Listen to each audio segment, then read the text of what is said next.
Greene, chairman for the Makah Tribe. Some of the biggest changes that we've had here in the community since I've been elected to the council and have been in the areas of education and housing, and then also a little bit of economic development regarding our fishing industry. The types of changes that we've seen in the education program first started in the area of higher education. About 8 years ago, our higher education program barely had enough money to fund not even a dozen students at a sufficient level, and so we expanded that immensely.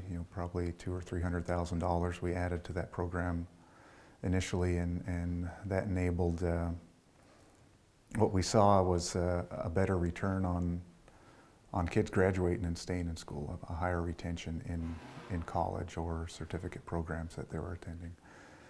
And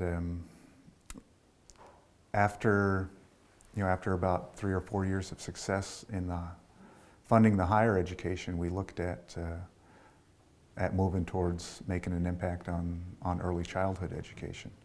We went out and worked with our program managers to identify our needs. We found that we were missing certain components within our early childhood education program. Some of them around culture and language. We wanted to strengthen what we had there, and then also expand to an early Head Start program. So we competed, and were able to expand our Head Start program to include basically newborn children up to 3-year-olds when they enter the Head Start program. So now we have a comprehensive early childhood education program that starts when kids are still in their mother's womb for some of them, and continues up to the age of 5 when they enter kindergarten. We also work to strengthen relationships with the local school district to have that program at standards, so when they enter kindergarten that they're at the level they need to be at for continued success. I think that's changed their lives in a very positive manner. There's by incorporating the language and culture into those early childhood months or years that they have is extremely important. We see that kids are more engaged in their education by the leadership and the community caring about their education, and them seeing those resources put into it. It just becomes part of their lifestyle. It just becomes part of the expectation and the way that they think they're supposed to live their lives, which is a change. At one point in time, we had one of the worst schools in the state, and in terms of our test scores,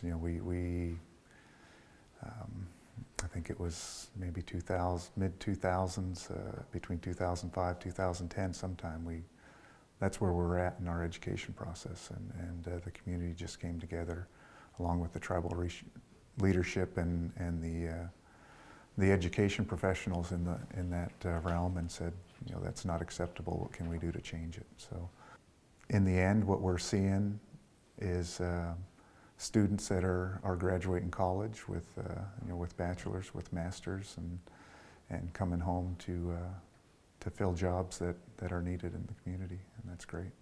Well, as a leader for the Makah Tribe, it really makes you feel good. You don't often get time to think about it, but when you do get to sit back and attend some of the educational events that the school has, and see some of the successes that the children are making when they receive these different distinctions from the state of Washington, being one of the top 6 schools in the state for our elementary, and having a graduation rate that's in the 80-some% graduation rate for our high school students, and then also our early childhood education kids meeting standards as they're going into kindergarten. It just makes you feel really good. It helps helps you realize that you're doing something right, and those are our most precious resources, and we want to make sure that those next generations have a stronger foundation than we did growing up. I think it affects the greater community, and certainly in a very positive manner. Out here at Makah, we have a number of being remote. We have a number of limited resources, a number of limited opportunities for our people. If you're not a fisherman, you either work for the tribe or you go into some sort of private entrepreneur type business, and there's a lot of opportunity out there to do those sort of things. So that's something I look forward to from this next generation that's getting this education, is being able to expand and develop different types of small businesses within the community that can better help sustain our local economy and build on the things that have always been important to us. Our own natural resources. It's we're very very remote, very kind of a rugged area, and there's a certain amount of economic development that we don't want to happen here. The community loves to be able to access the resources that are in our village, and so to I guess industrialize the place too much is something we want to avoid, so that sustainable type development that embodies the values that our community holds is what we're looking for, and I think that's what our how we're educating these kids to foster that and to be able to grow and create those opportunities that are there. So we have a scholarship program here with the tribe that we fund, and it's through our employment and education training program, and we give several $100,000 to that program, and we have a number of kids every year that are funded. I don't know the exact amount, but we fund everyone that we possibly can. There's certain criteria that they have to meet, but this year, there's a student, Josh Monette. He's likely going to receive funding. He's been accepted to Dartmouth. He's going to attend Dartmouth College. I think in previous years we've had some kids that have gone to Stanford. We have 2 Stanford graduates that, since we've started, this type of investment in our higher education. So we just had a second Stanford graduate this year. His name's Evan Beauchop, and then I think he's in environmental studies. We have a Stanford graduate a couple years ago, who's the daughter of one of our Makah teachers that teaches for the state school here. So we have those successes of kids being able to get accepted to some of these elite colleges across the nation and to successfully complete it. And so that scholarship program is, it's also a needs-based program. It's not strictly on the academic achievement, because we have some limited resources and we have to spread those across the general population. We do have a needs-based component to that. And since we've increased the funding to that, I know we have statistics available. I don't have them memorized right now, but the amount of successful graduations from higher education since we've started that has dramatically increased.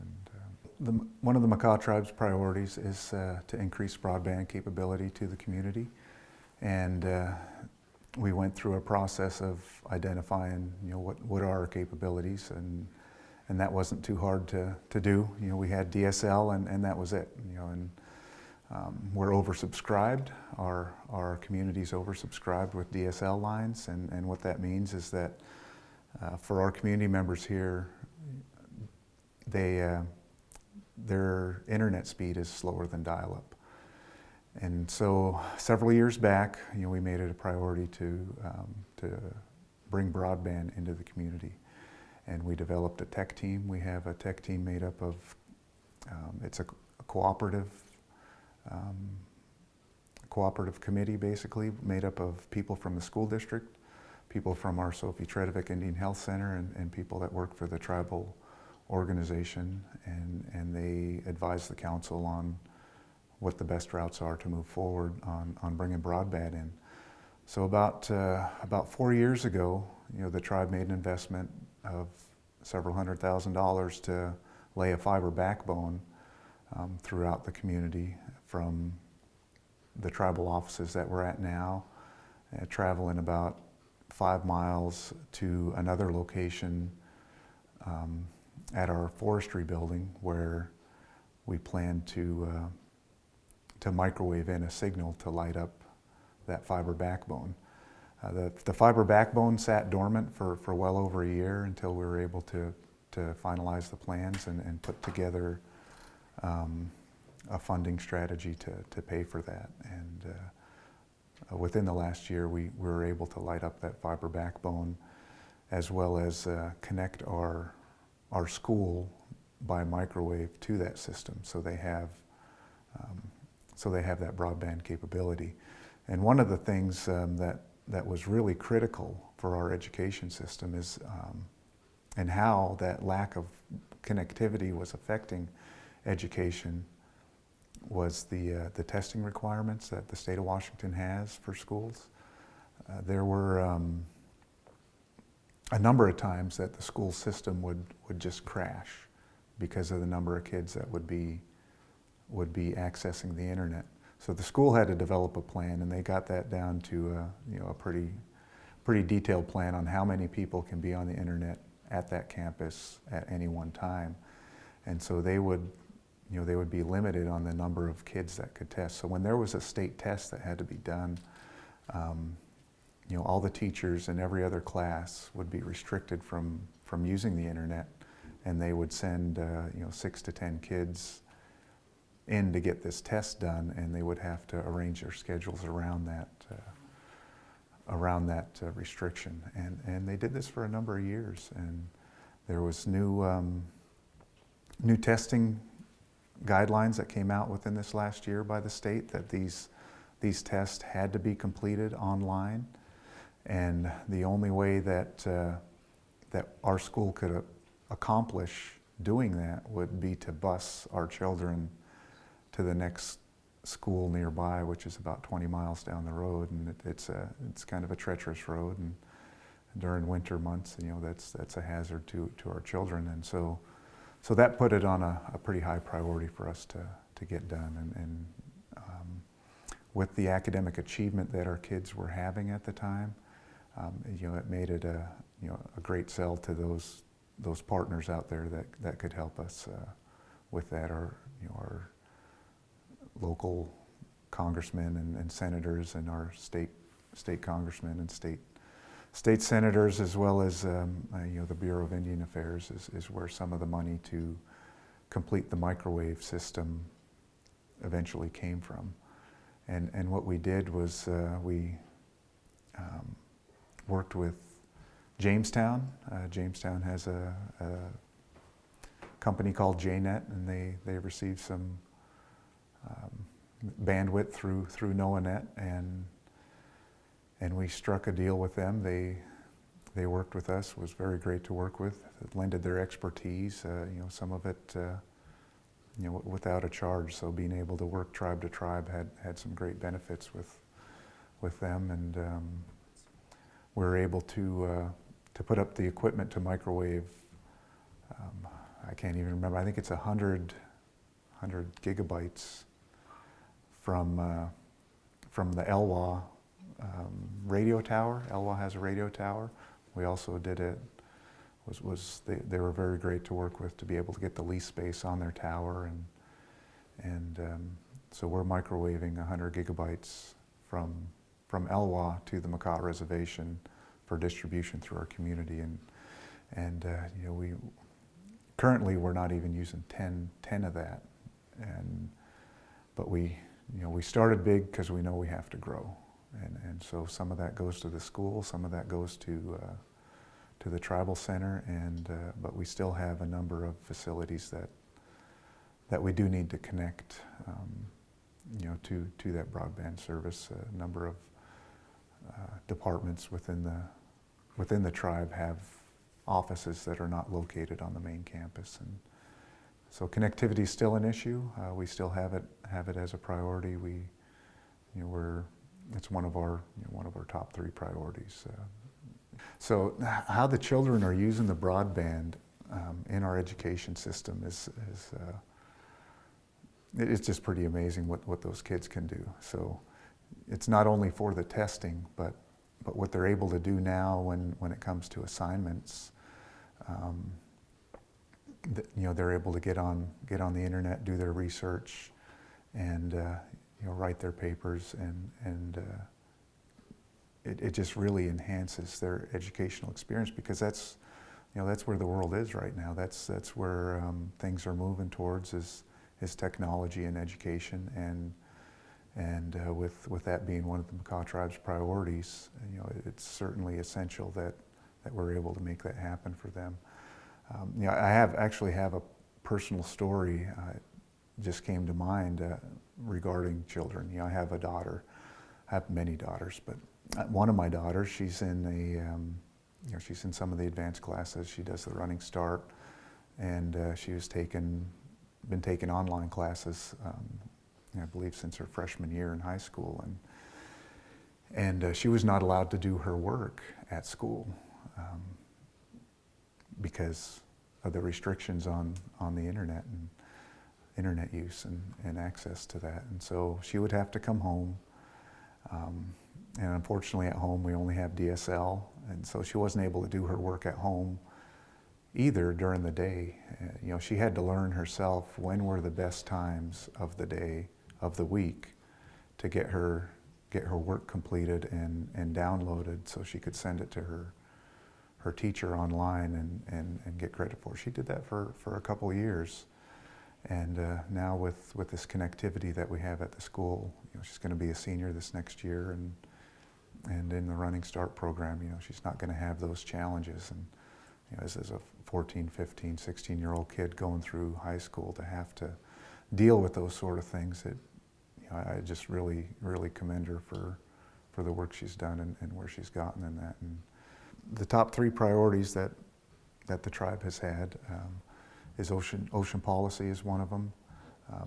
We have cleanup of an open dump site that's now a Superfund site, and the broadband is the other. Broadband and education kind of hand in hand in one, that how we're working that. But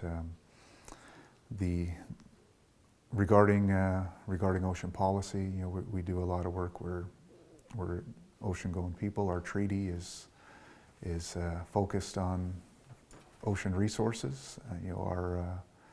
The way we define ownership and the way we define ownership within our traditional and cultural values was all focused on ocean resources. Terrestrial ownership of resources was something that wasn't quite as complex within our society. So there's a lot going on out there regarding climate change and things that are impacting those resources. So our community, we have approximately $10 million worth of revenues that come into the community from these ocean resources. And so that's a big deal for us. It's the main source of income for our people. And so how we've approached it from the tribal leadership is that under some of the executive orders that are out there and a lot of the talk that Congress is doing about climate change, if there's anything that's going to be decided or impacting that ocean, Makah needs to be at the table as a decision maker to help guide those decisions. And so, we put a lot of we put a lot of resources into those types of programs. We have our own fisheries programs, we have our own biologists, we have marine mammal biologists, salmon biologists, we have research scientists that do work on ocean acidification and climate change. So, and then with the with the Warmhouse Beach dump, there's some continued cleanup that needs to happen. It's a Superfund site, so that's it's a long process, and we're just we're in the middle of doing that right now. We just had a meeting yesterday regarding this project, but we had an open dump that was used by the community, but it was also significantly contributed by by some federal agencies. The building we stand in used to be a barrack for the Air Force Station. The Air Force had a lot of waste that went into that dump, some of it very hazardous. The United States Coast Guard had some contribution to that dump, as well as the U.S. Navy. So we're in that process. We're working with EPA and as far as identifying responsible parties and all of those sort of things. And the real significant thing why that is such a priority for the tribe is that some of the streams that flow in that area flow right into a traditional summer village. It's a traditional gathering, shellfish gathering place. So there's different resources there that are important to the tribe that we haven't allowed access to until we can identify what type of contaminants are there and is that resource safe for consumption by the public. And so there's a reason for that being such a priority. So the Makah Tribe, we don't own or operate a casino on anywhere, not on our lands or anywhere else. So the way the tribe is able to,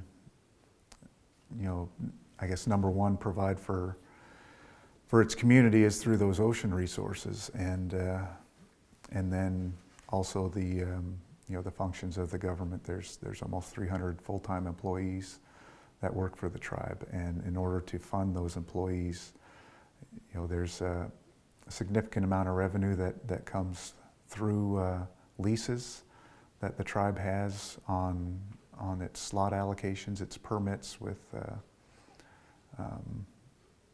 the compact with the state of Washington, and we negotiate terms with other tribes that do own and operate casinos, such as Muckleshoot, Tulalip, Lummi, and Kalispell, Snoqualmie. So we have a allocation of I believe it's 1,075 now, and aside from the latest 100 that been allocated, we have every single permit leased out to one of those tribes, and the revenues from that make it possible for the tribe to contribute to a lot of the programs that serve the community, whether it's in education, whether it's for the environment, whether it's fisheries, our Office of Marine Affairs. I mean, the list goes on and on. Our public safety and judicial. We have many programs that we do run. We provide services to approximately a membership living on the reservation of 1,600 tribal members, and then we also have a non-tribal community that also has access to many of those services as well. The Makah Tribe, we have a new dock that was recently completed. It was ramped up on our priority list a couple years ago. We had an old dock that was deteriorating and in need of replacement. We had identified that, and so it was something we were already working on. Well, we had an unfortunate accident. There was a forklift that fell through a portion of the dock. We had to shut it down, and at that time, this was the only place to offload our ocean resources. All our fishermen, that's where they went to unload their catch, and there's literally millions of pounds of fish that come over that dock every year.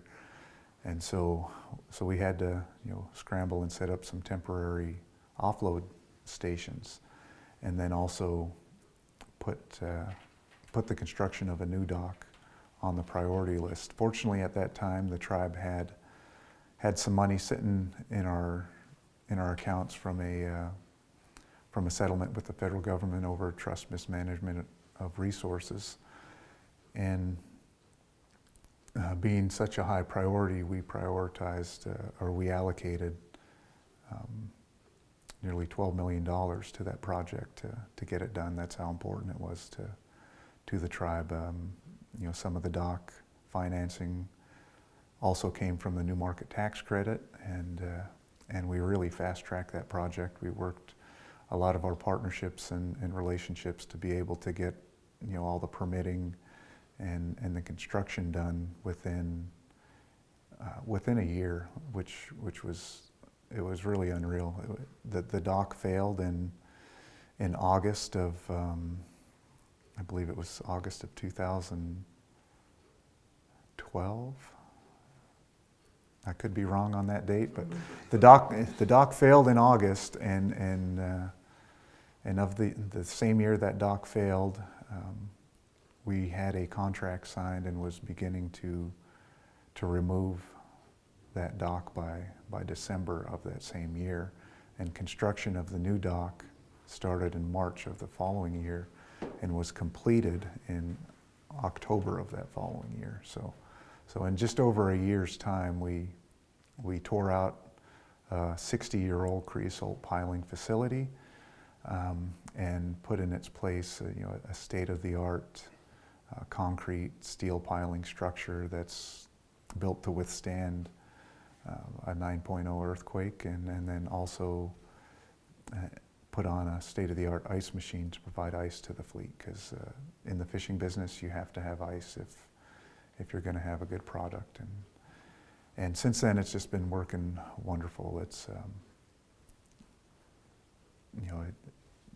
they're just doing great.